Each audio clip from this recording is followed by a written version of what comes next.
চিকিৎসা বিজ্ঞানী এবং চিকিৎসা পেশায় এবং মানুষের সেবা দেওয়া যে স্বীকৃতি, স্বাধীনতার 55 বৎসর পরে আজকে এই স্বাধীনতা পদকের প্রচলন করেছিলেন স্বাধীনতার ঘোষক শহীদ রাষ্ট্রপতি জিয়াউর রহমান বীরুত্তম 1976 সালে। আর তার ধারাবাহিকতায় আজকে ঢাকা মেডিকেল কলেজ মনোনীত হয়েছে। ইনশাআল্লাহ আগামী 26শে মার্চ অর্থাৎ মহান স্বাধীনতা এবং জাতীয়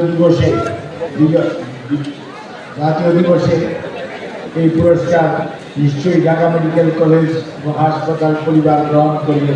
সেজন্য আপনাদেরকে জানাই অনেক অনেক ধন্যবাদ এবং কৃতজ্ঞতা।